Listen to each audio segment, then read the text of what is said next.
It's MK and I am back with another 31 days of cut file fun, and today I am going to be using the Making Mischief cut file from Pear Tree Cut Files. So I've pulled out a couple branding strips, not really sure which one I'm going to be using yet or how I'm going to use it yet.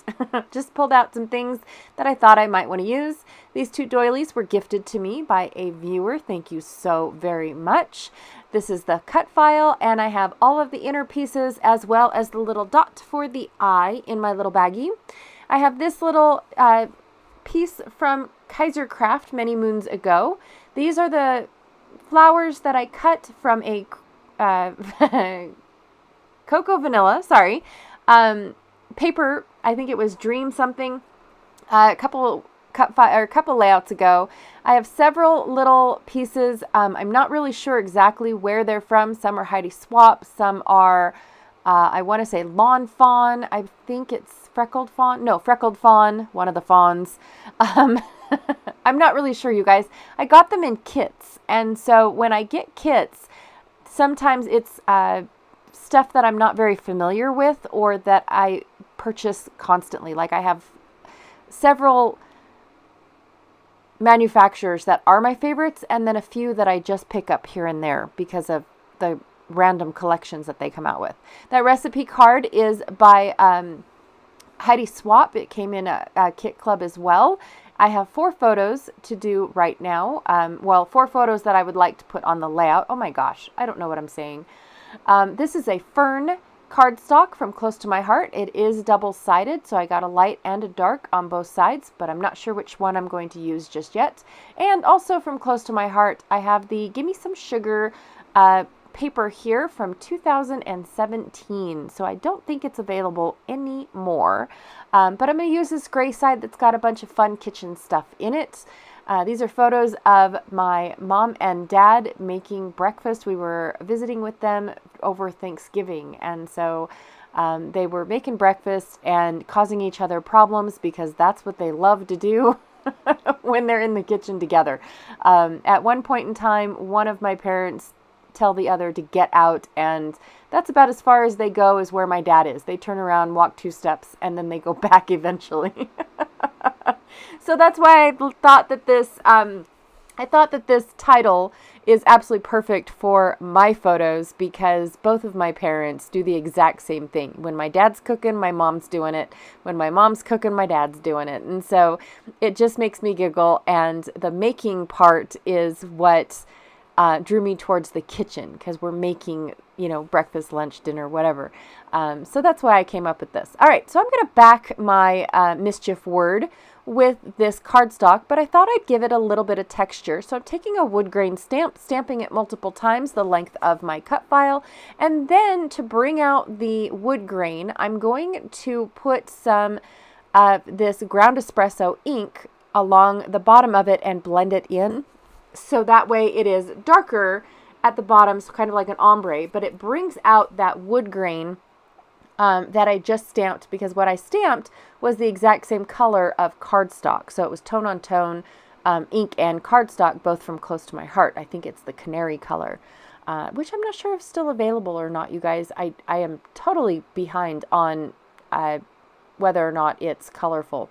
But here is what it looks like. You could definitely see all of that beautiful wood grain, and you can also see it coming through the cut file very well as well. So I'm going to go ahead and find the spot within the wood grain that I like the most, and then glue it down. I'm going to leave out the cutting portion except for when I get into like the negatives, like in between the C and the H, the S and the C, something like that, because cutting around an object is pretty simple. I've explained it before in a couple of videos, but as far as where I go to the inner bits, I think I leave that out for a little bit, but I do take my time putting the glue around, so that way when I put it towards my paper, it doesn't smush out. So it's definitely not a lot when it comes to the glue. And then of course give it time to dry. Make sure that it is down and dried, because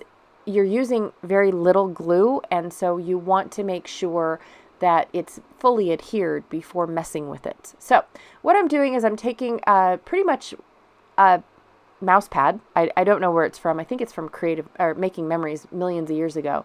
And then my X-Acto knife, and I'm just making a slit along one of the straight sides.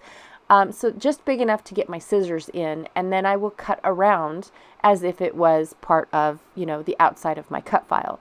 But that's what I do instead of trying to poke a hole, because when I poke a hole, it seems like it distorts my image, it bends it, creates a crease in my project. And so when I use this mouse pad and my X-Acto knife, it works out really well to get that little slit in there that I need in order to get my scissors in there. So I'm going to go ahead and just cut out the S and the C. I still have the two little pieces for the E, but I'm not going to show you guys that because it's pretty much the same thing. Going in a circle is a lot harder than going in a square or a rectangle. But I always cut with my scissors at an angle instead of straight up and down because I'm cutting under the cut file instead of right next to the cut file. When you cut right next to the cut file, you tend to leave that layer, and sometimes it can be visible when it's on your final project. So anyways, a couple cutting hints that I have not gone through yet for these 31 days. Normally I at least touch base on it once. It took me 13 days to get to it, but I've just been having so much fun with the cut files as they are. All right, so I'm going to very lightly glue my photos down because I know I want to tuck and weave things like this recipe card. I love using this giant recipe card. Well, I consider it giant because of the page that I'm putting it on, but it's pretty much a regular recipe card for anybody's album or cookbooks. But I'm going to use it as a base for my two photos of my dad being goofy because my mom just kicked him out of the kitchen. So anyways, I'm going to leave that little gap because I kind of want this recipe-ish card of, how to do it in the kitchen. It goes with my photos for sure. It is where I got my color scheme as well because there's yellow, aqua, green, and red on here. Now I don't add any other red to this, but there's peach and pink in my flowers, and so I think that adds the red tone as opposed to just constantly keeping adding red. I did want to find flowers that had that same color scheme, and I knew I had them, but I'm kind of one of those that if it takes too long to find a product, then I will try to find something else. Normally it doesn't take me very long to find any of my product, but for some reason when it comes to florals, I think that I did a de-stash, and even though I might remember it, I might also have gotten rid of it because I don't use a whole lot of florals. Either that or I've used it. So I don't look very long for florals. I have 2 or 3 different spots where I think they are, and then that's it. I don't spend any more time looking for product because I want to keep going. I want to make my stuff, right? I want to make magic happen.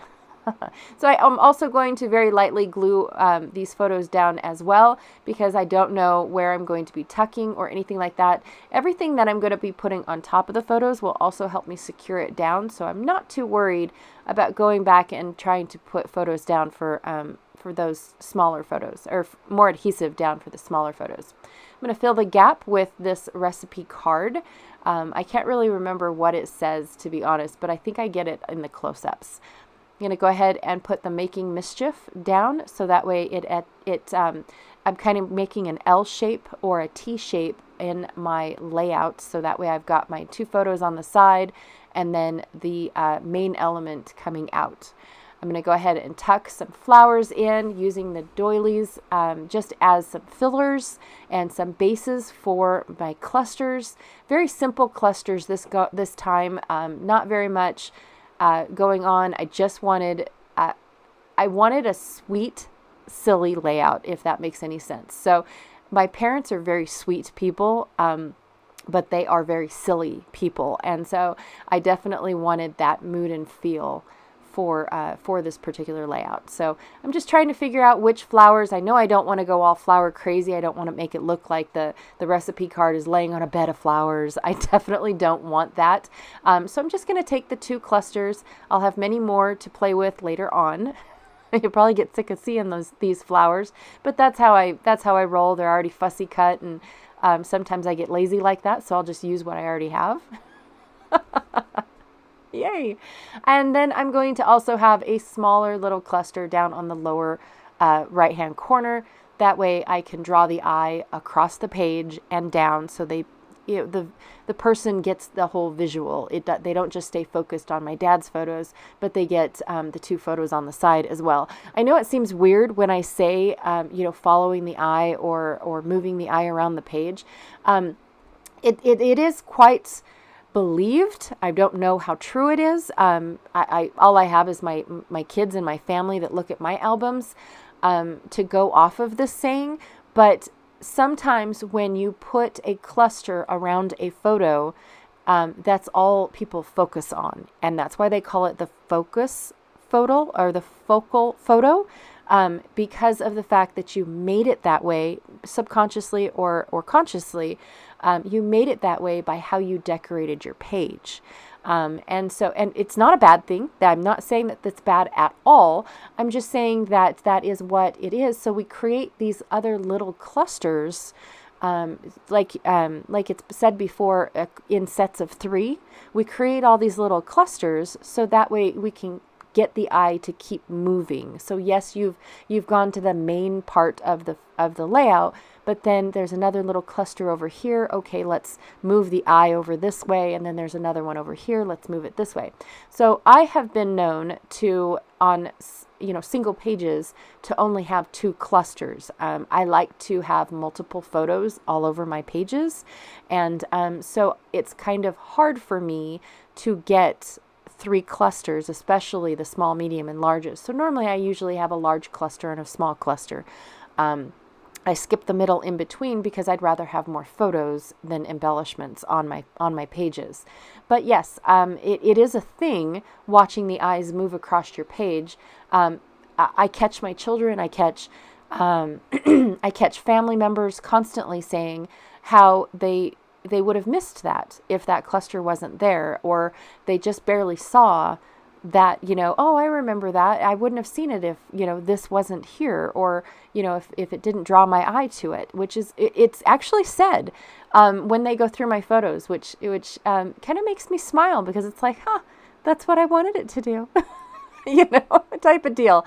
So anyways, just finishing up with the whole gluing pieces. Now I do have a couple small little flowers, and to bring I have a little tiny word up in the upper cluster above my dad's photos. I was using that to cover up the hole that was in the recipe card. Didn't necessarily need to be covered up because the one on the left is not, but I wanted to cover it up, but it was too far away from the flowers. So I added another tiny little flower just underneath the tiny word to help it tie into the other flowers, so it looks like it's all one cluster. Just the tiny little bits that make a big difference and bring everything together. So I'm going to go ahead and glue my mischief down, and I'm going to add this homemade sign, so it says making homemade mischief. So I really like how that adds to my title, because it personalizes it to my photos, instead of just sticking with the title that sticking with the cut file itself. I always like adding things to my cut files. That way it's personalized to what I'm doing on the layout. In case you guys didn't notice that with all of the other cut files that I've been playing along with so far. I do know that for the pear tree cut files, they are a lot more title-ish, whereas all the rest of the cut files are more like backgrounds and embellishments or cluster bases and things like that. So if these ones were hard because of the titles, I completely get it. I understand, because you have to either think outside of the box, like what is making mischief? Does your brain instantly go to your kids? Does your brain instantly go to your puppies? In my mind, it went to the kitchen. And I had these beautiful photos, or these perfect photos of, exactly portraying what my parents do in the kitchen when they're together. And it makes me giggle every time. I love visiting them. But anyways, I definitely, recommend that when you look at the word, think of all the different things that it could be used for instead of just getting stuck on one thing that it could be used for. Well, of course, the hiking one could definitely be used for all different types of things that get you walking rather than hiking up a mountain. So don't get stuck on what it says. Try to think of other things outside the box that these could work for. Making mischief doesn't necessarily mean, a little kid making mischief. So, which is where my brain first went when I heard of this cut file. But leaving it on the desk for a little bit, led me to these photos, which was perfect. Here you can see the wood grain in the cut file, which I absolutely love. Like I said, up close and personal, it's perfect. Oh, it's kitchen rules, not a recipe card. Anyways, I want to thank you all so much for hanging out with me today. Be sure to check out the 31 Days of Cut File Fun Facebook group. It is down below in the description box below the video, in case you guys are curious to see what everyone else is playing along with. And down below, there is a playlist, and I've got a couple people playing along with me, which makes my heart happy. I am so excited that some people have decided to join me this year, and maybe next year will be a little bit bigger of a following. I don't know. This is awesome, you guys, and I could not have done it without you. So thank you so very much, and I will check y'all later. Bye.